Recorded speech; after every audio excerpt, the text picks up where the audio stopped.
I thank the distinguished representative of the Dominican Republic for his statement. And I now give the floor to the distinguished permanent representative of Indonesia. Thank you. Thank you very much, Madam President. It's an honor and privilege to have St. Vincent and the Grenadines and His Excellency Prime Minister Ralph Gonsalves presiding over this important meeting this morning. As a fellow archipelagic islander country, we wish St. Vincent and the Grenadines all the best in this month's presidency. Historical as it is the first time in history St. Vincent and the Grenadines sit in this august council. Like others, I would also like to thank the Deputy Secretary General, our sister Ms. Amina Muhammad, and the briefers for their comprehensive briefing, Mr. Ibrahim Mayaki, Sir Hilary Beckles, and our brother Ambassador Munir Akram have provided us with ample information to have a lively discussion. Madam President, as we have witnessed that this pandemic has exacerbated fragility in many conflict-affected countries and may reverse peace-building efforts. As you may recall, this is also one of the key takeaways from the open debate on the topic of pandemics and challenges of sustaining peace that was hosted during Indonesia's presidency of last August. Indeed, the challenges to peace and security are multifaceted, and contemporary challenges such as the pandemics, environmental and development issues, protectionism, terrorism, and extremism may continue to compound these challenges. It is now more important now than ever to strengthen the multilateral system to address the root causes of conflict. In many discussions at the Security Council, we have often heard about the need for a comprehensive approach to ensure peace and stability that encompass security, human rights, humanitarian aspect, as well as sustainable development. To this end, the Security Council, as the main organ whose mandate is to maintain international peace and security, should continue to mainstream this coherent approach. Having said that, allow me to highlight 3 points.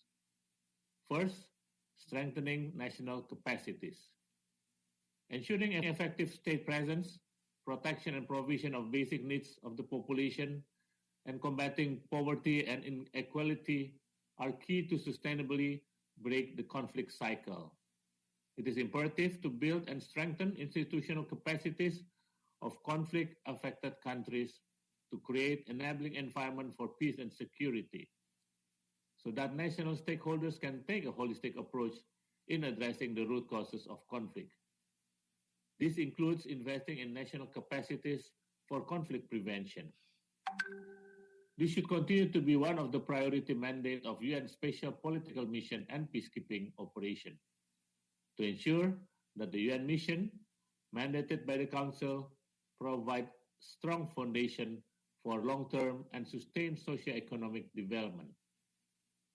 For this to succeed, we need strong national ownership and inclusive participation of all local stakeholders, as they have a better understanding on risks of conflict that must be addressed. We also need partnership, resources, and sharing of experiences with international stakeholders.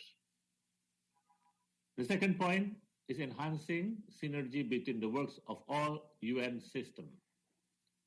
We continue to say this over and over again. The UN must respond in a coherent manner, harnessing the strength of its different organs. The keywords are division of labor and coordination with clear roadmap. We witness that current contemporary security challenges are interlinked, from climate to food security, as well as others. Addressing root causes of conflict and instability requires concerted efforts, including exchange of information and mobilizing expertise and capacity. UN mission on the ground have the capacity to monitor and identify drivers of conflict, serving as part of an early warning system. Meanwhile, UN agencies, funds, and programs have technical capacities to address specific conflict drivers. The The councils need to work in tandem with all relevant UN main bodies as well as specialized agencies in order to find solutions to those new challenges. The Peace Building Commission, or the PBC, also plays a vital role in coordinating responses across the UN principal organs and beyond, including in mobilizing regional organizations, international financial institutions, and private sectors.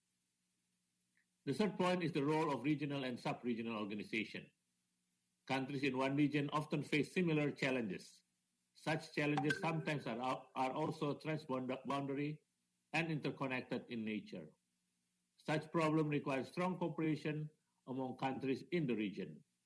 Regional and sub-regional organizations have deep knowledge, unique perspective, and strong local connection that are crucial to support countries in building lasting peace.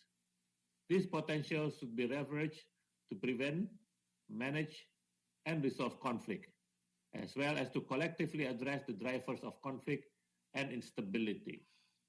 As we have often reiterated, we believe that neighbors knows best. There should also be sharing of responsibility, sharing of experience between regional organizations and sub-regional organizations. The Security Council must continue to support efforts by regional and sub-regional organizations in this regard. In conclusion, Madam President, to quote an old proverb that is well known all over the world, including in the Caribbean, I quote, "A harvest of peace grows from the seed of contentment," unquote. Peace do not come without hard work. No single actors alone can thoroughly address drivers of conflict and insecurity. But to be able to work together, we have to acknowledge profoundly that there are clear links between peace and sustainable development. That without development, starting from the local community to the state level and international cooperation, our efforts will be in vain, and peace will be harder to attain. I thank you, Madam President. I thank the Permanent Representative of Indonesia for his statement, and I now give the floor to the Distinguished Permanent Representative of the United States.